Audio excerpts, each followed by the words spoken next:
Welcome back to ആർക്കാനിക്സ് and this is നീനുമസ്. അപ്പോൾ നമ്മുടെ +2 ഓണം എക്സാമിൽ ഒരു ചെറിയ മാറ്റം വന്നിട്ടുണ്ട് ടൈം ടേബിളിൽ. 18-ാം തീയതി ആയിരുന്നു നമ്മുടെ ബയോളജീന്റെ എക്സാം, അത് മാറ്റിയിട്ട് 14-ാം തീയതി ആക്കിയിട്ടുണ്ട്. അപ്പൊ ഈ ആഴ്ച തന്നെ എക്സാം തുടങ്ങാൻ പോവാം. അപ്പൊ നമുക്കറിയാം ബയോളജിയിൽ അത്യാവശ്യം നല്ലപോലെ കോണ്ടന്റ്സ് പഠിക്കാനുണ്ട്. നമ്മുടെ സുവോളജിയിൽ ഒരു 3 ചാപ്റ്റേഴ്സ് ഉണ്ട്, അതുപോലെ ബോട്ടണിയിൽ 2 ചാപ്റ്റേഴ്സ് ഉണ്ട്. അത് രണ്ടും അത്യാവശ്യം കോണ്ടന്റ്സ് ഉള്ള ചാപ്റ്റേഴ്സ് ആണ്. സുവോളജിന്റെ ചാപ്റ്റേഴ്സിലും അത്യാവശ്യം കുറെ കോണ്ടന്റ്സ് നമുക്ക് പഠിക്കാനുണ്ട്. അപ്പം ഇന്ന് നമ്മൾ ഡിസ്കസ് ചെയ്യാൻ പോകുന്നത് ബോട്ടണിയിലെ 2 ചാപ്റ്റേഴ്സിൽ നിങ്ങൾ പഠിച്ചു വെക്കേണ്ട ഏറ്റവും ഇമ്പോർട്ടന്റ് ആയിട്ടുള്ള പോയിന്റ്സ് ആണ്. ഇത് മാത്രം നിങ്ങൾ പഠിച്ചിട്ട് പോയാലും മതി, നിങ്ങൾക്ക് നല്ലൊരു സ്കോർ ഉറപ്പായിട്ടും ബോട്ടണിയിൽ സ്കോർ ചെയ്യാൻ പറ്റും. ഓക്കെ, അപ്പോൾ സമയം കളയേണ്ട, നമുക്ക് വേഗം നോക്കാം. അതിൽ ഫസ്റ്റ് ചാപ്റ്റർ എന്ന് പറയുന്നത് നമ്മുടെ sexual reproduction in flowering plants ആണ്. അപ്പൊ ഈ ചാപ്റ്ററിൽ നിന്നും അതുപോലെ സെക്കൻഡ് ചാപ്റ്ററിൽ നിന്നും അത്യാവശ്യം നല്ല വെയിറ്റേജിന് തന്നെ വരും, കാരണം നമുക്ക് 2 ചാപ്റ്റേഴ്സ് മാത്രമേ ഉള്ളൂ, നമുക്കറിയാം അല്ലെ. അപ്പൊ ഈ ഒരു പെർട്ടിക്കുലർ ചാപ്റ്ററിൽ ഏതൊക്കെയാണ് മോസ്റ്റ് ഇമ്പോർട്ടന്റ് പോയിന്റ്സ് എന്ന് നമുക്ക് നോക്കാം. So here is the first point. അവിടെ നിങ്ങൾ പഠിച്ചു വെക്കേണ്ടത് നമ്മുടെ സ്ട്രക്ചർ ഓഫ് മൈക്രോസ്പൊറാഞ്ചിയം ആണ് അല്ലെ. അപ്പൊ മൈക്രോസ്പൊറാഞ്ചിയത്തിന്റെ ഉള്ളിലാണ് നമ്മുടെ മൈക്രോസ്പോർസ്, അതായത് മെയിൽ ഗമീറ്റ് ഫോം ചെയ്യുന്നത്. അപ്പൊ അതുകൊണ്ട് തന്നെ ഈ ഒരു പെർട്ടിക്കുലർ മൈക്രോസ്പൊറാഞ്ചിയത്തിന് എക്സ്ട്രാ ലേയേഴ്സ് ഉണ്ടാവും അല്ലെ. അതിന്റെ ഉള്ളിലുള്ള ഈ ഒരു മൈക്രോസ്പോർസിനെ പ്രൊട്ടക്ട് ചെയ്യാൻ വേണ്ടിയിട്ടും ബാക്കിയുള്ള എല്ലാ കാര്യങ്ങൾക്കും വേണ്ടിയിട്ട് എന്താണ്, ഒരു സ്പെഷ്യൽ ആയിട്ടുള്ള സ്ട്രക്ചർ തന്നെയാണ് മൈക്രോസ്പൊറാഞ്ചിയത്തിന് ഉള്ളത്. അപ്പൊ നമ്മൾ ആന്തറിന്റെ ക്രോസ് സെക്ഷൻ എടുക്കുന്ന സമയത്ത് നമുക്ക് കൃത്യമായിട്ട് അതിൽ 4 മൈക്രോസ്പൊറാഞ്ചിയം നമുക്ക് കാണാൻ പറ്റും. അതിൽ ഒരു സിംഗിൾ മൈക്രോസ്പൊറാഞ്ചിയം മാത്രം നമ്മളിവിടെ കൺസിഡർ ചെയ്യുകയാണെങ്കിൽ അവിടെ ഏതൊക്കെയാണ് ആ വാൾ ലേയേഴ്സ് എന്നുള്ളതാണ് നമ്മളിവിടെ പഠിക്കേണ്ടത്. അത് എപ്പോഴും ചോദിക്കുന്ന റിപ്പീറ്റഡ് ആയിട്ടുള്ള ഒരു ക്വസ്റ്റൻ ആണ്. അപ്പൊ അവിടെ ഔട്ടർ മോസ്റ്റ് ലെയർ എന്ന് പറയുന്നത് എപ്പിഡെർമിസ് ആണ്. എപ്പിഡെർമിസ് എന്തിനു വേണ്ടി സഹായിക്കുന്നു? പ്രൊട്ടക്ഷന് വേണ്ടിയിട്ടാണ് മേജർ ആയിട്ട് സഹായിക്കുന്നത്. പിന്നെ നെക്സ്റ്റ് ലെയർ എന്ന് പറയുന്നത് നമുക്ക് കാണാം, the second layer that is nothing but the endothecium. Third layer എന്ന് പറയുന്നത് മിഡിൽ ലേയേഴ്സ് ആണ്. ഓക്കെ, അപ്പൊ ഈ 3 ലേയേഴ്സും കൂടെ ഒരുമിച്ചാണ് ഈ ഒരു പെർട്ടിക്കുലർ മീൻസ് മൈക്രോസ്പോർസിന്റെ ഒരു അല്ലെങ്കിൽ ആ ഒരു സ്പോറോജനസ് ടിഷ്യൂനെ എല്ലാം പ്രൊട്ടക്ട് ചെയ്യുന്നത്. ഓക്കെ, അത് കഴിഞ്ഞിട്ട് അത് എങ്ങനെ എന്തായാലും ഇത് പ്രൊട്ടക്ഷന് വേണ്ടിയിട്ട് സഹായിക്കുന്നു. അത് കഴിഞ്ഞ് ഇത് മെച്ചുവർ ആയി കഴിയുമ്പോൾ അതിലെ പോളൻ ഗ്രെയിൻസ് എന്താണ്, ഡിഹൈസ് ചെയ്യണം അല്ലെ. അപ്പൊ ആ ഒരു ആന്തറിന്റെ ഡേസൻസിന് വേണ്ടിയിട്ടും ആര് സഹായിക്കുന്നു? ഈ 3 ലേയേഴ്സ് തന്നെയാണ് സഹായിക്കുന്നത്. ഇനി ഇന്നർമോസ്റ്റ് ലെയർ ആണ് നമ്മുടെ ഇവിടെ കാണാം, ഇന്നർമോസ്റ്റ് ലെയർ ആണ് നമ്മുടെ ടപ്പീറ്റം എന്ന് പറയുന്നത്. അപ്പൊ ഈ ഒരു ടപ്പീറ്റത്തിനെ കുറിച്ച് റിപ്പീറ്റഡ് ആയിട്ട് എപ്പോഴും ചോദിക്കുന്ന ഒരു ക്വസ്റ്റൻ ഉണ്ട്, മീൻസ് ഏതാണ് നമ്മുടെ നറിഷ്മെന്റ് പ്രൊവൈഡ് ചെയ്യുന്ന ഒരു particular layer? That is nothing but the tapetum. So innermost layer ആണ്. അതുപോലെ that nourishes the developing pollen grains, അതാണ് അതിന്റെ മേജർ ഫംഗ്ഷൻ. അത് പഠിച്ചു വെക്കുക. ഇവിടെ ഈ ഒരു പെർട്ടിക്കുലർ പിക്ചർ നിങ്ങളൊന്ന് പഠിച്ചു വെക്കാൻ ശ്രദ്ധിക്കുക. ഈ പിക്ചർ ഇങ്ങനെ തരും, എന്നിട്ട് അത് ഐഡന്റിഫൈ ചെയ്യാൻ പറയും. അതുപോലെ തന്നെ ഈ വാൾ ലേയേഴ്സ് നിങ്ങളോട് മാർക്ക് ചെയ്യാനും പറയാറുണ്ട്. Okay, so that is the first point. ഇനി അടുത്ത ഈ ഒരു ചാപ്റ്ററിൽ പഠിക്കേണ്ട പോയിന്റ് എന്ന് പറയുന്നത് സ്ട്രക്ചർ ഓഫ് പോളൻ ഗ്രെയിൻസ് ആണ്. ഓക്കെ, അപ്പൊ പോളൻ ഗ്രെയിൻസ് എന്ന് പറഞ്ഞാൽ ശരിക്കും എന്താണ്? What is pollen grain? Mail gamete ആണ് അല്ലെ. മെയിൽ ഗമീറ്റ് ആണ് നമ്മുടെ പോളൻ ഗ്രെയിൻ എന്ന് പറയുന്നത്. അപ്പോൾ അത് മെച്ചുവേർഡ് ആയി കഴിയുമ്പോൾ എങ്ങനെയാണ് അതിന്റെ ഒരു പെർട്ടിക്കുലർ സ്ട്രക്ചർ? അത് ആ സ്ട്രക്ചർ ആണ് ഇവിടെ കൊടുത്തിരിക്കുന്നത്. ഡെവലപ്പിംഗ് സ്റ്റേജസ് ആണ് ഇവിടെ കൊടുത്തിരിക്കുന്നത്. അപ്പൊ ഈ ഡെവലപ്ഡ് ആയിട്ടുള്ള മെച്ചുവേർഡ് ആയിട്ടുള്ള പോളൻ ഗ്രെയിനിന്റെ സ്ട്രക്ചർ നിങ്ങൾ എപ്പോഴും പഠിച്ചിരിക്കുക. അതേപോലെ തന്നെ മീൻസ് ഡയഗ്രാം ബേസ്ഡ് ആയിട്ടുള്ള ഒരു ക്വസ്റ്റൻ ആണ്. അപ്പൊ ഇവിടെ 2 സെൽസ് കാണാൻ പറ്റും. ഒരു 2 സെൽഡ് സ്റ്റേജിലാണ് ഇത് ശരിക്കും പറഞ്ഞാൽ പുറത്തേക്ക് എക്സ്പെൽ ചെയ്യുന്നത്. ഓക്കെ, അപ്പൊ ആ ഒരു 2 സെൽഡ് സ്റ്റേജിലെ 2 സെൽസ് എന്ന് പറയുന്നത് vegetative cell and generative cell ആണ്. ഇവിടെ കാണാം വെജിറ്റേറ്റീവ് സെൽ എന്ന് പറയുന്നത് കുറച്ചുകൂടെ ലാർജർ ആയിരിക്കും. അതിൽ ഇറഗുലർ ആയിട്ടുള്ള ഒരു പെർട്ടിക്കുലർ ന്യൂക്ലിയസ് നിങ്ങൾക്ക് കാണാൻ പറ്റും. അത് കൂടാതെ തന്നെ അവിടെ റിസർവ് ഫുഡ് മെറ്റീരിയൽസും കാണാം. പിന്നെ സ്മോളർ സെല്ലാണ് നമ്മുടെ generative cell.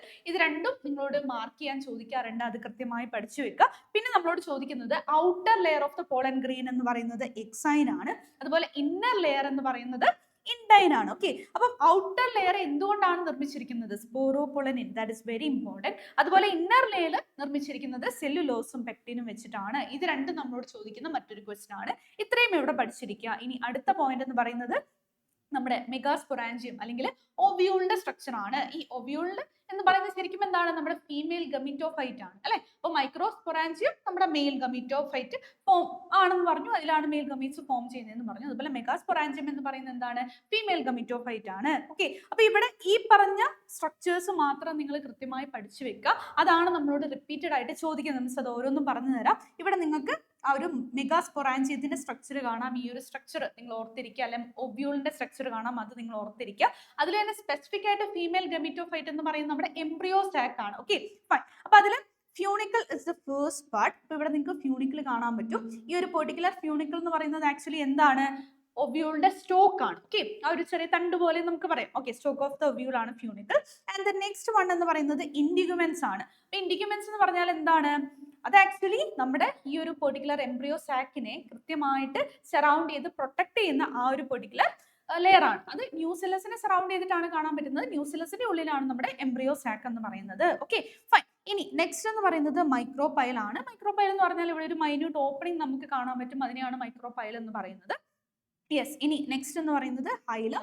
So hilum is a junction between ovule and funicle. ഫ്യൂണിക്കിളും ആ സ്റ്റോക്കും ഇതും തമ്മിലുള്ള ആ ഒരു പെർട്ടിക്കുലർ ഇൻ ബിറ്റ്വീൻ ആയിട്ടുള്ള സ്ട്രക്ചറിനെയാണ് നമ്മൾ, അല്ലെങ്കിൽ ആ ജംഗ്ഷനെയാണ് നമ്മൾ ഹൈലം എന്ന് പറയുന്നത്. ഇനി ബേസൽ പാർട്ട് എന്ന് പറയുന്നത് ജലാശയാണ്. ആൻഡ് ന്യൂസെല്ലസ് വളരെ ഇമ്പോർട്ടന്റ് ആയിട്ടുള്ളതാണ്, നമ്മളോട് ചോദിക്കുന്ന ക്വസ്റ്റൻ ആണ്. എന്താണ്? റിസർവ് ഫുഡ് മെറ്റീരിയൽസ് കാണുന്ന ആ ഒരു particular layer inside the ovule, that is nothing but the nucellus. And the last one embryo sac നമ്മളോട് എപ്പോഴും ചോദിക്കാറുള്ളത് what is a female gametophyte? ആൻജിയോസ്പേംസിന്റെ ഫീമെയിൽ ഗമീറ്റോഫൈറ്റ് എംബ്രിയോ സാക്ക് ആണെന്നുള്ളത് ഒരു ക്വസ്റ്റൻ ആണ്. പിന്നെ അതുപോലെ തന്നെ അതിൽ കാണുന്ന ആ ഒരു number of cells and number of nucleus അത് എപ്പോഴും ചോദിക്കുന്നതാണ്. What is that? 8 nucleate and 7 celled സ്റ്റേജിലാണ് നമുക്ക് ഈ ഒരു പെർട്ടിക്കുലർ എംബ്രിയോ സാക്ക് കാണാൻ പറ്റുന്നത്, മെച്ചുവേർഡ് ആയിട്ടുള്ള ആ ഒരു സ്റ്റേജിൽ. ഓക്കെ, അത് നമ്മളോട് എപ്പോഴും ചോദിക്കാറുണ്ട്, അത് നിങ്ങൾ ഓർത്തിരിക്കുക. ഫൈൻ. ഇനി നമ്മൾ എംബ്രിയോ സാക്കിന്റെ കാര്യം പറഞ്ഞു. അത് കൂടാണ്ട് നമ്മൾ ഓർത്തിരിക്കേണ്ടതാണ് ഫിലിഫോം അപ്പാരറ്റസ് എന്ന് പറയുന്നത്. സോ ഇവിടെ നിങ്ങൾക്ക് ഈ ഒരു എംബ്രിയോ സാക്കിന്റെ ഉള്ളിൽ ഈ ഒരു ലെയർ അല്ലെങ്കിൽ ഈ ഒരു പെർട്ടിക്കുലർ സ്ട്രക്ചറിനെയാണ് നമ്മൾ മൈക്രോപൈലാർ എൻഡിൽ കാണുന്ന ആ ഒരു സ്ട്രക്ചറിനെയാണ് നമ്മൾ ഫിലിഫോം അപ്പാരറ്റസ് എന്ന് പറയുന്നത്. അത് നമ്മളോട് ചോദിക്കുന്ന ക്വസ്റ്റൻ ആണ്. എന്താണ്? Special cellular thickening in synergids. ഇവിടെ നമുക്ക് 2 സിനോജിറ്റ്സും കാണാം. ഓക്കെ, ആ സിനോജിറ്റ്സിന്റെ ഏറ്റവും ബേസ് ആയിട്ടാണ് നമുക്ക് ഫിലിഫോം അപ്പാരറ്റസ് കാണുന്നത്. ഇത് ശരിക്കും എന്തിനു വേണ്ടിയിട്ടാണ്? Guide the pollen tubes into the synergids. അപ്പോൾ പോളൻ ട്യൂബ്സിനെ കൃത്യമായിട്ട് ഗൈഡ് ചെയ്യാൻ വേണ്ടിയിട്ടാണ് ഈ ഫിലിഫോം അപ്പാരറ്റസ് കാണുന്നത്. ഓക്കെ, അത് ഓർത്തിരിക്കുക. പിന്നെ മിസ് ഓൾറെഡി പറഞ്ഞു എംബ്രിയോ സാക്ക് ആണ് ഫീമെയിൽ ഗമീറ്റോഫൈറ്റ് എന്നും അതിൽ 8 ന്യൂക്ലിയേറ്റ് ആൻഡ് 7 സെൽഡ് ആയിട്ടാണ് നമുക്ക് കാണാൻ പറ്റുന്നത്. ഇത് നിങ്ങൾ പഠിച്ചു വെക്കുക. ഇതാണ് ഒരു എംബ്രിയോ സാക്കിന്റെ സ്ട്രക്ചർ. ഇത് നിങ്ങളോട് മാർക്ക് ചെയ്യാനും ചോദിക്കാറുണ്ട്. അപ്പോൾ ഇവിടെ ആന്റിപോഡൽസ് കാണാം, അവിടെ നമുക്ക് 3 സെൽസ് കാണാം. പിന്നെ സെൻട്രൽ സെല്ലിൽ എന്താണ്? നമുക്ക് പോളാർ ന്യൂക്ലിയസ് കാണാം, അവിടെ 2 ന്യൂക്ലിയസ് കാണാം, പക്ഷെ അതൊരു സിംഗിൾ സെല്ലാണ്. ഓക്കെ, അപ്പോൾ ഇവിടെ 3 ഉണ്ട്, അതുപോലെ തന്നെ 3 സെൽസ് ഉണ്ട്. ഓക്കെ, ഇവിടെ 1 സെൽ ഉണ്ട്. അതുപോലെ തന്നെ ഇവിടെ നമുക്ക് എന്താണ്? ഒരു എഗ് സെൽ കാണാൻ പറ്റും. 2 സൈഡിലായിട്ട് നമുക്ക് സിനർജിഡ്സും കാണാൻ പറ്റും. ഇവിടെ വീണ്ടും എന്താണ്? 3 സെൽഡ് സ്റ്റേജ് ആണ്. അങ്ങനെ ടോട്ടൽ എന്ന് പറയുന്നത് എന്താണ്? 3 + 3 6 + 1 7 ആണ്. ഇനി ന്യൂക്ലിയസ് നോക്കിയാലോ, ഇവിടെ 1 2 3 then 4 5 ഓക്കെ 6 7 and 8 അങ്ങനെ 8 ന്യൂക്ലിയസ് നമുക്ക് കാണാൻ പറ്റും. അങ്ങനെയാണ് അതിന്റെ ഒരു പെർട്ടിക്കുലർ അറേഞ്ച്മെന്റ്. ഇത് നിങ്ങൾ കൃത്യമായിട്ട് പഠിച്ചു വെക്കുക. ഓക്കെ, ഇനി അടുത്ത ഇമ്പോർട്ടന്റ് പോയിന്റ് എന്ന് പറയുന്നത് പോളിനേഷൻ ആണ്. So what is meant by pollination? The transfer of pollen grains from anther to the stigma of a flower. അതിനെയാണ് പോളിനേഷൻ എന്ന് പറയുന്നത്. ടൈപ്സ് ഏതൊക്കെയാണെന്ന് പഠിച്ചു വെക്കുക, നമ്മളോട് ചോദിക്കാറുണ്ട്. ഓട്ടോഗമി എന്ന് പറഞ്ഞാൽ എന്താണ്? Transfer of pollen grains from the anther to the stigma of the same flower. Same ഫ്ലവറിലേക്ക് തന്നെയാണ് എങ്കിൽ ഈ 2 ട്രാൻസ്ഫർ നടക്കുന്നതെങ്കിൽ അതിന് നമ്മൾ ഓട്ടോഗമി എന്ന് പറയുന്നത്. ഓട്ടോ മീൻസ് സെൽഫ് അല്ലേ. ജെയ്നോഗമി എന്ന് പറയുന്നത് എന്താണ്? 2 ഫ്ലവേഴ്സ് ആയിരിക്കും, പക്ഷെ സിംഗിൾ പ്ലാന്റ് ആയിരിക്കും. അത് ഓർത്തിരിക്കുക കേട്ടോ. 2 ഫ്ലവേഴ്സ് ആയിരിക്കും, പക്ഷെ സെയിം പ്ലാന്റ് തന്നെ ആയിരിക്കും. അതുകൊണ്ട് അവിടെ പ്രത്യേകിച്ച് ജനറ്റിക് വേരിയേഷൻസ് ഒന്നും ഫോം ചെയ്യുന്നില്ല. അതിനെയാണ് നമ്മൾ ജെയ്നോഗമി എന്ന് പറയുന്നത്. And the third one is actually the cross pollination or the xenogamy. അവിടെ എന്താണ് സംഭവിക്കുന്നത്? 2 ഫ്ലവേഴ്സ് ഉണ്ടാവും, 2ഉം ഡിഫറെന്റ് പ്ലാന്റ്സിലായിരിക്കും. That is the cross pollination. Okay, fine. അവിടെയാണ് ശരിക്കും ജനറ്റിക് വേരിയേഷൻസ് ഉണ്ടാവുന്നത്. ഇനി ഓട്ടോഗമി നടക്കണമെങ്കിൽ എന്തൊക്കെയാണ് അവിടെ മേജർ ആയിട്ടുള്ള ഫാക്ടേഴ്സ് എന്ന് നമുക്ക് നോക്കാം. ഒന്നെന്താണ്? ക്ലീസ്റ്റോഗമസ് ഫ്ലവേഴ്സ് ആയിരിക്കണം. എന്ന് വെച്ചാൽ എന്താണ്? എപ്പോഴും ക്ലോസ്ഡ് ആയിട്ടുള്ള ഫ്ലവേഴ്സ് ആയിരിക്കും. അവിടെ എന്താണ്? സെൽഫ് പോളിനേഷനെ നടക്കുള്ളൂ. അല്ലാന്നുണ്ടെങ്കിൽ next anther and stigma lie close to each other. ആന്തറും സ്റ്റിഗ്മ അടുത്തടുത്താണെങ്കിലും അവിടെ സെൽഫ് പോളിനേഷനുള്ള ചാൻസസ് വളരെ കൂടുതലാണ്. പിന്നെ ആന്തറും പിസ്റ്റലും എന്താണ്? ഒരേ സമയത്ത് തന്നെ മെച്ചുർ ചെയ്യുന്നുണ്ടെങ്കിൽ അവിടെയും എന്താണ്? സെൽഫ് പോളിനേഷനുള്ള ചാൻസസ് കൂടുതലാണ്. ഇനി devices for cross pollination is very important. അല്ലെങ്കിൽ ഔട്ട് ബ്രീഡിംഗ് ഡിവൈസസ് ഏതൊക്കെയാണെന്ന് ചോദിക്കാറുണ്ട്. രണ്ടും സെയിം ആണ്. ഇവിടെ എന്താണ്? Anther and stigma mature at different times. രണ്ടും എന്താണ്? പല സമയങ്ങളിലായിട്ടാണ് മെച്ചുർ ചെയ്യുക. അപ്പോൾ ഓട്ടോമാറ്റിക്കലി അവിടെ ക്രോസ് പോളിനേഷനുള്ള ചാൻസേ ഉള്ളൂ. ഇനി anther and stigma are placed at different positions. അപ്പോൾ പൊസിഷൻസ് അടുത്തടുത്തല്ല എന്നുണ്ടെങ്കിലും അവിടെ എന്താണ്? സെൽഫ് പോളിനേഷനുള്ള ചാൻസസ് വളരെ കുറവാണ്. പിന്നെ സെൽഫ് ഇൻകോമ്പാക്റ്റബിലിറ്റി, അതായത് സ്വന്തം പോളൻ ആണ് എങ്കിൽ അവർക്ക് അത് ഐഡന്റിഫൈ ചെയ്തിട്ട് റിജക്ട് ചെയ്യാനുള്ള ആ ഒരു പെർട്ടിക്കുലർ കപ്പാസിറ്റിനെയാണ് നമ്മൾ സെൽഫ് ഇൻകോമ്പാക്റ്റബിലിറ്റി എന്ന് പറയുന്നത്. പിന്നെ യൂണിസെക്ഷൽ ഫ്ലവേഴ്സ് ആയിരിക്കും കൂടുതലായിട്ട് കാണാൻ പറ്റുന്നത്. ഓക്കെ, പിന്നെ എന്താണ് ചാസ്മോഗമസ് ഫ്ലവേഴ്സ്, ഓപ്പൺ ആയിട്ടുള്ള എക്സ്പോസ്ഡ് ആയിട്ടുള്ള ഫ്ലവേഴ്സ് ആയിരിക്കും ഉണ്ടാവുക. ഫൈൻ. ഇനി types of pollination is very important. അതിൽ തന്നെ 3 എണ്ണമാണ് നമുക്ക് പഠിക്കാനുള്ളത്. എന്താണ്? വിൻഡ് പോളിനേഷൻ, അതിന്റെ എക്സാമ്പിൾ പഠിച്ചു വെക്കാം, മെയ്സ് ആണ്. ദെൻ നെക്സ്റ്റ് വൺ എന്ന് പറയുന്നത് വാട്ടർ പോളിനേഷൻ ആണ്. അതിന്റെ എക്സാമ്പിൾ വാലിസ്നേറി ആണ്. നമ്മുടെ വാട്ടർ ലില്ലി ഒക്കെ ശരിക്കും പറഞ്ഞാൽ എന്താണ്, ഈ പറഞ്ഞ വാട്ടർ പോളിനേറ്റഡ് അല്ല. ഓക്കെ, അവിടെ ഇൻസെക്ട്സ് ആണ് സാധാരണ പോളിനേഷൻ നടത്തുന്നത്. അത് നിങ്ങൾ ഓർത്ത് വെക്കുക കേട്ടോ. ലൂട്ടസും വാട്ടർ ലില്ലിയും ഒക്കെ അങ്ങനെയാണ്. ഫൈൻ. വാലിസ്നേറി ആണ് വാട്ടർ പോളിനേഷൻ ഒരു best example. Then insect pollination നമുക്ക് ഇഷ്ടംപോലെ എക്സാമ്പിൾസ് പറയാം. സൺഫ്ലവർ, ഇഷ്ടംപോലെ എക്സാമ്പിൾസ് ഉണ്ട്. Right, fine. ബ്രൈറ്റ് കളേർഡ് ആയിട്ടുള്ള എല്ലാ പെറ്റൽസ് ഉള്ളതൊക്കെ എന്താണ്, ഇൻസെക്ട് പോളിനേറ്റഡ് ആണ്. ഈ characteristics of flowers is very important. ഓരോ പോളിനേഷനിലും ആ ഒരു പെർട്ടിക്കുലർ പ്ലാന്റിന് ഒരു സ്പെഷ്യൽ ക്യാരക്ടർ ഉണ്ടാവും, അല്ലെ ഫ്ലവറിന് ഒരു സ്പെഷ്യൽ ക്യാരക്ടർ ഉണ്ടാവും. അത് പഠിച്ചു വെക്കുക. അപ്പോൾ വിൻ പോളിനേഷൻ ആണെങ്കിൽ ഇവിടെ നോക്കിയ pollen grains are light weight, non sticky ആണ്. പിന്നെ വെൽ എക്സ്പോസ്ഡ് സ്റ്റേമൻ നമുക്ക് കാണാൻ പറ്റും ഫോർ ഈസി ഡിസ്പേഴ്സൽ. പിന്നെ ലാർജ് ഫെദറി ആയിട്ടുള്ള സ്റ്റിഗ്മയാണ് ഉണ്ടാവുക. പിന്നെ സിംഗിൾ ഒബ്യൂൾ ആണ് ഓരോ ഓവറിൽ ഉണ്ടാവുക.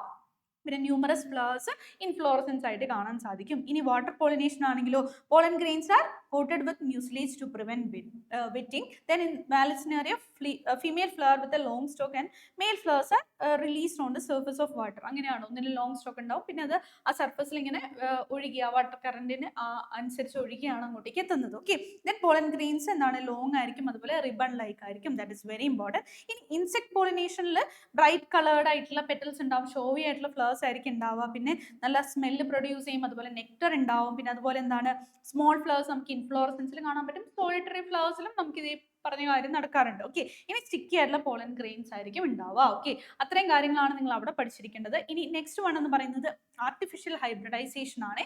ആർട്ടിഫിഷ്യൽ ഹൈബ്രിഡൈസേഷനിൽ ആ 5 സ്റ്റെപ്സ് നിങ്ങൾ ഒന്ന് ഓർത്തിരിക്കുക. First one selection of parents, then emasculation, then bagging, artificial pollination and rebagging. ഇത്രയാണ് 5 മേജർ സ്റ്റെപ്സ് എന്ന് പറയുന്നത്. അവിടെ തന്നെ നമ്മളോട് എപ്പോഴും റിപ്പീറ്റഡ് ആയിട്ട് ചോദിക്കുന്ന 2 ക്വസ്റ്റ്യൻ ഉണ്ട്, ഇമാസ്കുലേഷനും അതുപോലെ ബാഗിംഗ്. അപ്പൊ എന്താണ് ഇമാസ്കുലേഷൻ എന്ന് പറയുന്നത്? അവിടെ നമ്മുടെ സ്റ്റേമൻസ് ബൈസെക്ഷൽ ഫ്ലവേഴ്സിൽ നിന്ന് നമ്മളൊരു ഫോർസെപ്പ് വെച്ചിട്ട് റിമൂവ് ചെയ്യുന്ന പ്രോസസ്സിനെയാണ് ഇമാസ്കുലേഷൻ എന്ന് പറയുന്നത്. എന്തിനു വേണ്ടിയിട്ടാണ്? അവിടെ സെൽഫ് പോളിനേഷൻ പ്രിവെന്റ് ചെയ്യാൻ വേണ്ടിയിട്ടാണ്. ഇമ്പോർട്ടൻറ്റ് ക്വസ്റ്റ്യൻ, റിപ്പീറ്റഡ് ക്വസ്റ്റ്യൻ ആണ്. പിന്നെ ബാഗിംഗ് എന്ന് പറഞ്ഞാൽ എന്താണ്? ഒരു പോളിത്തീൻ ബാഗ് വെച്ചിട്ട് നമ്മൾ ഈ ഇമാസ്കുലേഷൻ കഴിഞ്ഞ ആ ഒരു പെർട്ടിക്കുലർ ഫ്ലവറിനെ കവർ ചെയ്യുന്നതാണ് ബാഗിംഗ്. എന്താണ് ഇതിന്റെ ഇമ്പോർട്ടൻസ് എന്ന് പറയുന്നത്? അതായത് അൺവാണ്ടഡ് ആയിട്ടുള്ള പോളൻ ഒന്നും പുറത്ത് നിന്ന് വന്ന് വീഴാതിരിക്കാൻ വേണ്ടിയിട്ടാണ് നമ്മൾ ഈ ബാഗിംഗ് പ്രോസസ്സ് നടത്തുന്നത്. അതും വളരെ ഇമ്പോർട്ടൻ്റ് ആണ്. രണ്ടും ഇവിടെ നിന്ന് റിപ്പീറ്റഡ് ആയിട്ട് ചോദിക്കുന്ന ക്വസ്റ്റ്യൻ ആണ്. വേറെ ഒന്നും അങ്ങനെ ചോദിക്കാറില്ല. ചിലപ്പോൾ ഒക്കെ സ്റ്റെപ്സ് നിങ്ങളോടൊന്ന് അറേഞ്ച് ചെയ്യാൻ ചോദിക്കാറുണ്ട്, അല്ലെങ്കിൽ സ്റ്റെപ്സ് ഏതൊക്കെയാണെന്ന് ചിലപ്പോൾ ചോദിക്കാറുണ്ട്. Okay, fine. ഇനി next one is very important, നമ്മുടെ ഡബിൾ ഫെർട്ടിലൈസേഷൻ ആണ്. ഡബിൾ ഫെർട്ടിലൈസേഷൻ എപ്പോഴും ചോദിക്കുന്ന ക്വസ്റ്റ്യൻ ആണ്. അതിൽ 2 പ്രോസസ്സ് ഉണ്ട്, അത് ഏതൊക്കെയാണെന്ന് ചോദിക്കും. അവിടെ എന്തൊക്കെയാണ് നടക്കുന്നത് നമ്മളോട് ചോദിക്കും. ഈ ഒരു പെർട്ടിക്കുലർ ഇക്വേഷൻ ടൈപ്പ് നിങ്ങളൊന്ന് പഠിച്ചു വെച്ചാൽ മാത്രം മതി നിങ്ങൾക്ക് ഡബിൾ ഫെർട്ടിലൈസേഷൻ സുഖമായിട്ട് എഴുതാം, സുഖമായിട്ട് 3 മാർക്ക് സ്കോർ ചെയ്യാനും പറ്റും. അവിടെ എന്താണ്? First one syngamy. സിംഗമിയിൽ എന്താണ്? 2 മെയിൽ ഗമീറ്റ്സ് ആണുള്ളത് ഒരു പോളൻ ഗ്രെയിൻ, അല്ലെ? ഫസ്റ്റ് മെയിൽ ഗമീറ്റും ഫീമെയിൽ ഗമീറ്റും കൂടെ സാധാരണ രീതിയിൽ ഫ്യൂസ് ചെയ്യുന്നു, അവിടെ സൈഗോട്ട് ഫോം ചെയ്യുന്നു. അതിനെ നമ്മൾ സിംഗമി എന്ന് പറയുന്നു. ഇനി രണ്ടാമത്തെ ഫ്യൂഷൻ എന്ന് പറയുന്നത് എന്താണ്? ട്രിപ്പിൾ ഫ്യൂഷൻ ആണ്. അവിടെ സെക്കൻഡ് മെയിൽ ഗമീറ്റും അതുപോലെ തന്നെ സെക്കൻഡറി ന്യൂക്ലിയസ്, അതായത് നമ്മുടെ പോളാർ ന്യൂക്ലിയ, അല്ലെ, സെൻട്രൽ സെല്ലുള്ള അവർ രണ്ടുപേരും കൂടെ കമ്പൈൻ ചെയ്യുന്നു, അല്ലെ ഫ്യൂസ് ചെയ്യുന്നു. എന്നിട്ട് അവിടെ എന്ത് ഫോം ചെയ്യുന്നു? നമ്മുടെ പ്രൈമറി എൻഡോസ്പേം ന്യൂക്ലിയസ് ഫോം ചെയ്യുന്നു, അല്ലെ PN. അത് പിന്നീട് എന്താണ്? എൻഡോസ്പേം ആയിട്ട് ഡെവലപ്പ് ചെയ്യുന്നു. ഇതെന്താണ്? അപ്പൊ 3N ആയിരിക്കും. ഓക്കെ, ട്രിപ്ലോയിഡ് ആയിരിക്കും. അതുകൊണ്ടാണ് നമ്മൾ അതിനെ ട്രിപ്പിൾ ഫ്യൂഷൻ എന്ന് വിളിക്കുന്നത്. ഈ ട്രിപ്ലോയിഡ് ആയിട്ടുള്ള കാണപ്പെടുന്ന ആ ഒരു പെർട്ടിക്കുലർ സ്ട്രക്ചർ ഏതാണെന്ന് നമ്മളോട് ചോദിക്കാറുണ്ട്. അതൊക്കെ നിങ്ങൾ ഈ ഒരു പെർട്ടിക്കുലർ ഇക്വേഷൻ പഠിച്ചു വെച്ചാൽ തന്നെ എഴുതാൻ പറ്റുന്നതാണ്. Okay, yes. ഇനി പോസ്റ്റ് ഫെർട്ടിലൈസേഷൻ ഈവൻസിൽ ഓരോന്നും എന്തായിട്ട് മാറുന്നു എന്നുള്ളത് മാത്രം നിങ്ങളൊന്ന് പഠിച്ചു വെച്ചാൽ മതി. പ്രൈമറി എൻഡോസ്പേം സെൽ എന്ന് പറയുന്നത് പിന്നീട് എന്താണ്? എൻഡോസ്പേം ആയിട്ട് മാറുന്നു. അത് ഗ്രോയിങ് എംബ്രിയോയ്ക്ക് ആവശ്യമായിട്ടുള്ള ന്യൂട്രിയൻസ് പ്രൊവൈഡ് ചെയ്യുന്നു. സൈഗോട്ട് എന്തായിട്ട് കൺവേർട്ട് ചെയ്യുന്നു? എംബ്രിയോയിട്ട് കൺവേർട്ട് ചെയ്യുന്നു. ഓവറി എന്താണ്? ഫ്രൂട്ടായിട്ടും ഒവ്യൂള് സീഡായിട്ടും കൺവേർട്ട് ചെയ്യപ്പെടുന്നു. ഓക്കെ, അത് മാത്രം പഠിച്ചാൽ മതി. ഇനി നമ്മളോട് ചോദിക്കുന്ന മറ്റൊരു ക്വസ്റ്റൻ ആണ് നമ്മുടെ ഡൈക്കോട്ട് എംബ്രിയോം അതുപോലെ തന്നെ മോണോകോട്ട് എംബ്രിയോ. അപ്പം ഡൈക്കോട്ട് എംബ്രിയോയിൽ എന്താണ്? നമുക്ക് 2 കോട്ടിലിഡൻസും അതുപോലെ ഒരു എംബ്രിയോണിൽ ആക്സിസും കാണാൻ പറ്റും. ഇതാ 1 and 2. Okay, so this is dicot embryo. ഇത് നിങ്ങളോട് ചോദിക്കുന്നതാണ്. ഈ ഒരു പെർട്ടിക്കുലർ പിക്ചർ നിങ്ങൾ പഠിച്ചു വെക്കുക. ഇത് മോണോകോട്ട് എംബ്രിയോ ആണ്. ഇത് നിങ്ങളോട് ചോദിക്കുന്നതാണ്. നിങ്ങൾ ഈ പിക്ചർ പഠിച്ചു വെക്കുക. Okay, don't forget. ഓക്കെ, ഇത് നമ്മുടെ ടെക്സ്റ്റ് ബുക്കിൽ കൊടുത്തിട്ടുണ്ട്. നിങ്ങൾ അതേപോലെ തന്നെ ഇത് പഠിച്ചു വെക്കുക കേട്ടോ. ഇനി എപ്പികോട്ടൈൽ ആണ് മുകളിലേക്കുള്ള പോർഷൻ നമ്മൾ എന്താണ് എപ്പിക്കോട്ടൈൽ എന്ന് പറയുന്നു, അതിന്റെ എൻഡ് എന്ന് പറയുന്നത് പ്ലുമ്യൂൾ ആണ്. പിന്നെ ഹൈപ്പോകോട്ടൈൽ എന്ന് പറയുന്നത് എന്താണ്, ഈ താഴത്തെ പോർഷൻസിനെയാണ് നമ്മൾ എന്താണ് ഹൈപ്പോകോട്ടൈൽ എന്ന് വിളിക്കുന്നത്. അത് എൻഡ് ചെയ്യുന്നത് എവിടെയാണ്, റാഡിക്കലിലാണ്. Okay, yes. ഇനി മോണോകോട്ട് എംബ്രിയോയിൽ ഒറ്റ ഒരു കോട്ടിലേഡനേ ഉള്ളൂ, അതിനെ നമ്മൾ വിളിക്കുന്ന സ്ക്യൂട്ടലമാണ്. റിപ്പീറ്റഡ് ആയിട്ടുള്ള അടുത്ത ക്വസ്റ്റ്യൻ. ഓക്കെ, പിന്നെ എംബ്രിയോണൽ ആക്സിസിൽ പ്ലുമ്യൂൾ ഉണ്ട്, അതുപോലെ തന്നെ എന്താണ് ഇപ്പുറത്ത് നമുക്ക് റാഡിക്കലും കാണാൻ പറ്റും. അവിടെ പ്ലുമ്യൂള് ഒരു എക്സ്ട്രാ ലെയർ അല്ലെ ഒരു കവറിങ് കാണാൻ പറ്റും, അത് കൊളിയോപ്റ്റൈലും. അതുപോലെ റാഡിക്കലിൽ ഒരു എക്സ്ട്രാ ലെയർ ഒരു കവറിങ് കാണാൻ പറ്റും, അതിനെ കൊളിയോറൈസ എന്ന് പറയും. ഓക്കെ, അത് നിങ്ങൾ കൃത്യമായി പഠിച്ചു വെക്കുക. Okay, fine. ഇനി എംബ്രിയോ ഫോർമേഷനിൽ നിങ്ങൾ വേറെ ഒന്നും പഠിക്കണ്ട, ലൈക്ക് ഈ ഒരു പെർട്ടിക്കുലർ സീക്വൻസ് ഒന്ന് ഓർത്തിരിക്കുക. അതെങ്ങനെയാണ് ആ ഒരു കറക്റ്റ് ഓർഡർ നിങ്ങളോട് ഓർഡർ ആക്കാനാണ് പൊതുവെ ചോദിക്കാറ്. സോ ഫസ്റ്റ് എന്താണ് സൈഗോട്ട്, സൈഗോട്ടിൽ നിന്ന് ഒരു പ്രോ എംബ്രിയോ ഫോം ചെയ്യുന്നു. Then the third one is globular embryo, fourth one is heart shaped embryo and fifth one is mature embryo. അപ്പം ഇങ്ങനെ ഒരു ഓർഡർ ഉണ്ട് ഇതിന്. ഓക്കെ, അപ്പൊ ആ ഒരു പെർട്ടിക്കുലർ ഓർഡർ നിങ്ങൾ അതേപോലെ പഠിച്ചു വെക്കുക. ആ ഒരു പിക്ചർ നിങ്ങൾ അങ്ങനെ ഒന്ന് ഓർത്തിരുന്നാൽ മതി. അതാണ് നിങ്ങളോട് എപ്പോഴും ചോദിക്കാറുള്ളത്. പിന്നെ പെരിസ്പോം എന്താന്ന് ചോദിക്കാറുണ്ട്, അതായത് നമ്മുടെ ന്യൂ സെല്ലസ് പിന്നീട് കാണുകയാണെങ്കിൽ, ഓക്കെ, സോ പെർസിസ്റ്റന്റ് ആയിട്ട് കാണുകയാണെങ്കിൽ സീഡ്സിൽ കാണുന്നുണ്ടെങ്കിൽ അതിനെയാണ് നമ്മൾ പെരിസ്പോം എന്ന് പറയുന്നത്. എക്സാമ്പിൾ ആണ് ബ്ലാക്ക് പെപ്പർ. ഇനി പെരികാർപ്പ് എന്ന് പറഞ്ഞാൽ എന്താണ്, that represents fruit wall. Okay, അതൊക്കെ ഓരോരോ 1 മാർക്ക് ക്വസ്റ്റ്യൻ ആണ്, മിസ് അതുകൊണ്ടാണ് പറഞ്ഞു പോകുന്നത്. ഇനി ഇത് നിങ്ങൾ ഇതേപോലെ തന്നെ പഠിച്ചു വെക്കേണ്ട മറ്റൊരു സെറ്റ് ഓഫ് ക്വസ്റ്റ്യൻസ് ആണ്. ട്രൂ ഫ്രൂട്ട്സ് എന്ന് പറഞ്ഞാൽ എന്താണ്, fruits that develop from the ovary, അതിനെ ട്രൂ ഫ്രൂട്ട് എന്ന് വിളിക്കുന്നു. എക്സാമ്പിൾ മാംഗോ ആണ്. ഫോൾസ് ഫ്രൂട്ട്സ് എന്ന് പറഞ്ഞാൽ എന്താണ്, other parts other than ovary ഏതെങ്കിലും പാർട്ടിൽ നിന്ന് ഡെവലപ്പ് ചെയ്യുന്നുണ്ടെങ്കിൽ അത് false fruits. Example apple, strawberry, cashew. And parthenocarpic fruit എന്ന് പറഞ്ഞാൽ എന്താണ്, fruit that is developed without fertilization. Example എന്ന് പറയുന്നത് ബനാന. ഇറ്റ്സ് വെരി ഇമ്പോർട്ടൻറ്റ്, ഇതെല്ലാം ഇങ്ങനെ തന്നെ പഠിക്കുക, അതിന്റെ എക്സാമ്പിളും പഠിച്ചു വെക്കുക. ഇനി അപ്പോമിക്സസ് എന്ന് പറഞ്ഞാൽ എന്താണ്, seeds are formed without fertilization, അതാണ് അപ്പോമിക്സസ്. അത് നമ്മുടെ ഹൈബ്രിഡ് ഇൻഡസ്ട്രിയിൽ വളരെ യൂസ്ഫുൾ ആണ്. കാരണം എന്താണ്, ഓരോ തവണയും നമുക്ക് എന്താണ് പുതിയ സീഡ് വാങ്ങിക്കേണ്ടി വരില്ല. നമ്മൾ ഈ ആ ഒരു അപ്പോമിക്സസ് എന്ന് പറഞ്ഞാൽ അത് ഇൻഡ്യൂസ് ചെയ്യുകയാണെങ്കിൽ ഓട്ടോമാറ്റിക്കലി അടുത്ത ജനറേഷനിൽ ഈ പറഞ്ഞ ക്യാരക്ടേഴ്സ് മൊത്തം ഉണ്ടാവും. ഓക്കെ, സോ അപ്പോമിക്സസിൽ വരുന്ന ഒരു ക്വസ്റ്റൻ അതാണ്. പിന്നെ പോളി എംബ്രിയോണി എന്താണ് നമ്മളോട് ചോദിക്കാറുണ്ട്, അതിന് എക്സാമ്പിൾ ചോദിക്കാറുണ്ട്. അതായത് ഒന്നിൽ കൂടുതൽ എംബ്രിയോ കാണുന്നുണ്ടെങ്കിൽ, സീഡിൽ കാണുന്നുണ്ടെങ്കിൽ അതിനെയാണ് നമ്മൾ പോളി എംബ്രിയോണി എന്ന് പറയുന്നത്. അതിൽ example citrus and mango, that is also very important. ഇനി അടുത്ത നമ്മുടെ ചാപ്റ്റർ ആണ് ബയോടെക്നോളജി പ്രിൻസിപ്പിൾസ് ആൻഡ് പ്രോസസ്സസ്. അപ്പോൾ ഇവിടെ പഠിക്കുന്നത് ഫസ്റ്റ് നമ്മുടെ ടൂൾസ് ഓഫ് RDNA ടെക്നോളജി ആണ്. പ്രിൻസിപ്പിൾസ് നിങ്ങൾക്ക് അറിയാലോ, genetic engineering and bio process engineering ആണ്. ടൂൾസിൽ എന്താണ്, ഒരു DNA വേണം, റെസ്ട്രിക്ഷൻ എൻസൈംസ് വേണം, DNA polymerase, ligases, vector and the host cell or the organism നമുക്ക് വേണം. റെസ്ട്രിക്ഷൻ എൻഡോന്യൂക്ലിയസസ് എന്ന് പറഞ്ഞ മോളിക്കുലാർ സിസ്റ്റേഴ്സ് ആണ് നമ്മളോട് ചോദിക്കുന്ന ക്വസ്റ്റൻ ആണ്. ഫസ്റ്റ് ഡിസ്കവേർഡ് റെസ്ട്രിക്ഷൻ എൻഡോന്യൂക്ലിയസ് ചോദിക്കാറുണ്ട്, ഹൈൻസ് സെക്കൻഡ് ആണ്. പിന്നെ റെക്കഗ്നിഷൻ സീക്വൻസ് നിങ്ങൾ ജസ്റ്റ് ഒന്ന് പഠിച്ചു വെച്ചാൽ മതി. അതായത് ഒരു പെർട്ടിക്കുലർ പോയിന്റ് ഉണ്ട്, അവിടെ വെച്ചിട്ടാണ് ഇത് കട്ട് ചെയ്യുന്നത്, അതിനാണ് നമ്മൾ റെക്കഗ്നിഷൻ സീക്വൻസ് എന്ന് പറയുന്നത്. Okay, fine. ഇനി നോമൻക്ലേച്ചർ നിങ്ങൾ എന്താണെങ്കിലും പഠിച്ചു വെക്കണം, വെരി ഇമ്പോർട്ടൻറ്റ്. അതിൽ ഈക്കോ R1 ഒരു എക്സാമ്പിൾ എടുക്കുകയാണെങ്കിൽ നമ്മുടെ എസ്ട്രേഷ്യ കോളി RY13 ഇതാണ്, അതിൽ നിന്നാണ് നമ്മൾ ഈക്കോ R1 എന്നുള്ള സംഭവം എക്സ്ട്രാക്ട് ചെയ്തിട്ട് എടുത്തിരിക്കുന്നത് അല്ലേ. അപ്പൊ അതെങ്ങനെയാണ് നെയിം ചെയ്യുന്നത്, ഫസ്റ്റ് ലെറ്റർ എന്ന് പറഞ്ഞാൽ ജനസ് നെയിം ആണ്, സെക്കൻഡ് 2 ലെറ്റേഴ്സ് എന്ന് പറഞ്ഞാൽ സ്പീഷീസ് നെയിം ആണ്, ദെൻ തേർഡ് ലെറ്റർ എന്ന് പറഞ്ഞാൽ സ്ട്രെയിൻ ആണ്, ആൻഡ് റോമൻ നമ്പർ 1 എന്ന് പറയുന്നത് അല്ലെങ്കിൽ 2 ഏതാണോ അത് എന്ന് പറയുന്നത് ഏത് ഓർഡറിലാണ് അത് ഐസൊലേറ്റ് ചെയ്തെടുത്തത്. ഇത് ഇതേപോലെ നിങ്ങൾ പഠിച്ചു വെക്കുക. ഇനി എക്സോന്യൂക്ലിയസ് ആൻഡ് എൻഡോന്യൂക്ലിയസ് എന്താണെന്ന് പഠിച്ചു വെക്കുക. എക്സോന്യൂക്ലിയസ് ആണെങ്കിൽ DNA എൻസിൽ നിന്നാണ് ന്യൂക്ലിയോടൈഡ്സിനെ കട്ട് ചെയ്യുക, റിമൂവ് ചെയ്യുക. എൻഡോന്യൂക്ലിയസ് എന്ന് പറഞ്ഞാൽ എന്താണ്, സ്പെസിഫിക് പൊസിഷൻസിൽ ഇൻ ബിറ്റ്വീൻ ആയിട്ട് കട്ട് ചെയ്യുകയാണെങ്കിൽ അതിനെ നമ്മൾ എൻഡോന്യൂക്ലിയസ് എന്നും പറയുന്നു. ഓക്കെ, ഇനി പാലൻഡ്രോം സീക്വൻസ് എന്താണെന്ന് ചോദിക്കാറുണ്ട്. Sequence of base pairs that reads the same on the 2 strands. ആ ഒരു ഓറിയന്റേഷൻ സെയിം ആണെങ്കിൽ, അതായത് ഇവിടെ കണ്ടോ 5' to 3' അതെ, അതുപോലെ 3' to 5' നിങ്ങൾ കൃത്യമായിട്ട് നോക്കുക. അപ്പൊ ഇവിടെ 5' to 3' നമ്മൾ വായിക്കുമ്പോഴും വീണ്ടും 5' to 3' ഇതേപോലെ വായിക്കുമ്പോൾ എന്താണ്, സെയിം ഓർഡറിൽ തന്നെ ആയിരിക്കും അത്. അതിനെയാണ് നമ്മൾ പാലൻഡ്രോമിക് സീക്വൻസ്. അതൊരു എക്സാമ്പിൾ ഇതേപോലെ നിങ്ങൾ പഠിച്ചു വെക്കുക.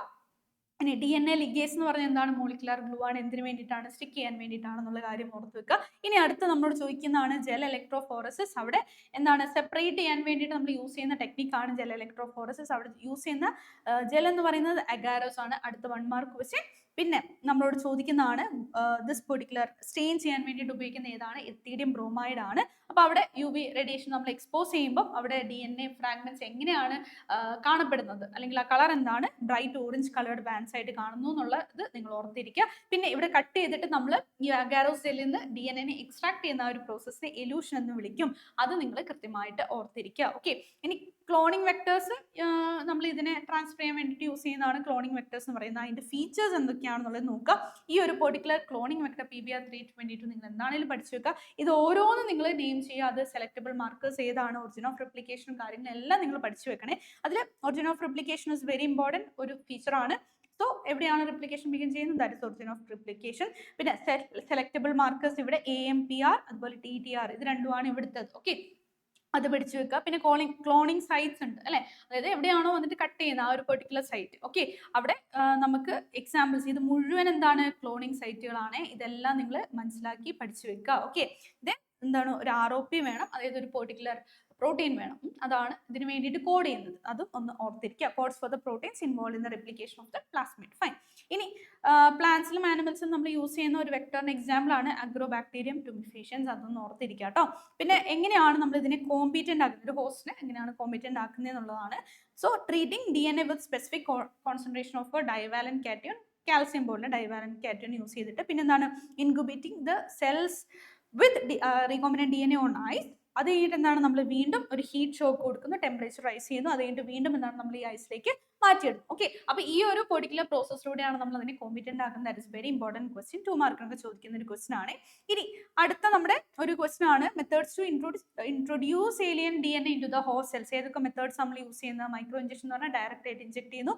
അത് യൂഷ്വലി ആനിമൽ സെല്ലിലാണ്. ഇനി ബയോളജിസ്റ്റിക്സ് അല്ലെങ്കിൽ ജീൻ ഗൺ മെത്തേഡ് എന്താണ്, സെൽസിലേക്ക് ഇതിങ്ങനെ ബോംബാർഡ് ചെയ്യാണ് ഹൈ വെലോസിറ്റി വെച്ചിട്ട് അല്ലേ. അത് യൂഷ്വലി നമ്മുടെ പ്ലാന്റ്സിൽ ചെയ്യുന്നതാണ്. പിന്നെ ഡിസാംഡ് പാത്തോജൻ യൂസ് ചെയ്തിട്ട് നമ്മൾ എന്താണ് ഇൻട്രൊഡ്യൂസ് ചെയ്യുന്നത്. ഫൈൻ. ഇനി പ്രോസസ്സുകൾ, ഈ 8 പ്രോസസ്സ് നിങ്ങളൊന്ന് ഓർത്തിരിക്കുക. ഐസൊലേഷൻ ഓഫ് DNA നിങ്ങളോട് ചിലപ്പോൾ ഓർഡർ ആക്കാൻ ചോദിക്കാറുണ്ട്. Fragmentation of DNA by restriction endonuclease, പിന്നെ ആംപ്ലിഫിക്കേഷൻ, അതിനെന്താണ് നമ്മൾ PCR യൂസ് ചെയ്യും. പിന്നെ ligation, then transfer of DNA into the host cell. പിന്നെ എന്താണ് അതിനെ കൾച്ചർ ചെയ്യുന്നു, അത് കഴിഞ്ഞിട്ട് അതിനെ എക്സ്ട്രാക്ട് ചെയ്യുന്നു, ഡിസൈഡ് പ്രോഡക്റ്റ് നമ്മൾ എക്സ്ട്രാക്ട് ചെയ്യുന്നു. പിന്നെ down stream processing. Okay, fine. ഇനി നമ്മൾ ഇവിടെ ചോദിക്കുന്ന ഒരു 1 മാർക്ക് ക്വസ്റ്റ്യൻ ഓർത്തിരിക്കുക. നമുക്ക് ഈ ഒരു പെർട്ടിക്കുലർ DNA സെപ്പറേറ്റ് ചെയ്യാൻ വേണ്ടിയിട്ട് യൂസ് ചെയ്യുന്ന പ്രോസസ്സിനെയാണ് നമ്മൾ സ്പൂളിംഗ് എന്ന് പറയുന്നത്. ഓക്കെ, അതായത് നമ്മൾ ടെസ്റ്റ് ട്യൂബിലേക്ക് ആ ഒരു ഗ്ലാസ് റോഡ് വെച്ചിട്ട് നമ്മളിങ്ങനെ ജസ്റ്റ് ഇതാക്കി എടുക്കുന്ന ആ ഒരു പ്രോസസ്സിനെയാണ് സ്പൂളിംഗ് എന്ന് പറയുന്നത്. പിന്നെ ജീൻ ആംപ്ലിഫിക്കേഷൻ എന്ന് പറയുന്നത് എന്താണ്, ജീനെ മൾട്ടിപ്ലൈ ചെയ്യിപ്പിക്കുക അല്ലെ. ഫൈൻ. അതിനുവേണ്ടി നമ്മൾ യൂസ് ചെയ്യുന്ന ആ ഒരു പെർട്ടിക്കുലർ തെർമോസ്റ്റേബിൾ എൻസൈം എന്ന് പറയുന്നത് ടാഗ് പോളിമറൈസ് ആണ്. അത് എവിടെ നിന്നാണ് എക്സ്ട്രാക്ട് ചെയ്യുന്നത്, തെർമസ് അക്വാറ്റിക്കസ് ബാക്ടീരിയത്തിൽ നിന്നാണ്. Very important. ഇനി ഇത് നിങ്ങൾ പഠിച്ചു വെക്കുക. ഇതെന്താണെന്ന് ഐഡന്റിഫൈ ചെയ്യാൻ ചോദിക്കുക. നമ്മുടെ PCR ആണ്. 3 സ്റ്റെപ്പാണ്, denaturation, annealing and extension of time അല്ലെങ്കിൽ എക്സ്റ്റൻഷൻ. ഓക്കെ, ഈ 3 സ്റ്റെപ്പ് നിങ്ങൾ ഇതേപോലെ തന്നെ പഠിച്ചു വെക്കുക, ചോദിക്കാറുണ്ട്.